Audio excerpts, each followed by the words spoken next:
এটা বলতে বলতেই ঋষি জমি থেকে চিৎকার করতে করতে আসছে।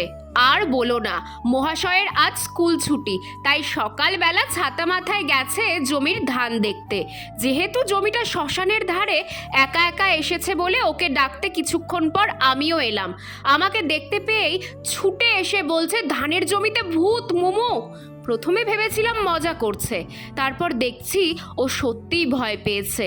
একেই বাচ্চা মানুষ, কি দেখতে কি দেখেছে, তাই ওকে বললাম কোথায় ভূত, চল তো দেখি। প্রথমে খুব ভয় পাচ্ছিল, কিছুতেই যাবে না। অনেক বোঝানোর পর যাচ্ছে। দূর থেকে দেখেই আমি বুঝতে পেরেছিলাম ওটা কি, তবে ওর ভয় কাটাতে জোর করেই সামনে নিয়ে যাচ্ছি। কাছে এসেই বেচারা লজ্জা পেয়ে গেছে। এই যে উনি এতক্ষণে কাপড়ের কাকতাড়ুয়া দেখেই ভয় পাচ্ছিলেন। কানটা ধরে বলছি, তুই গ্রামের ছেলে হয়ে কাকতাড়ুয়া চিনিস না ভাই? ছি ছি।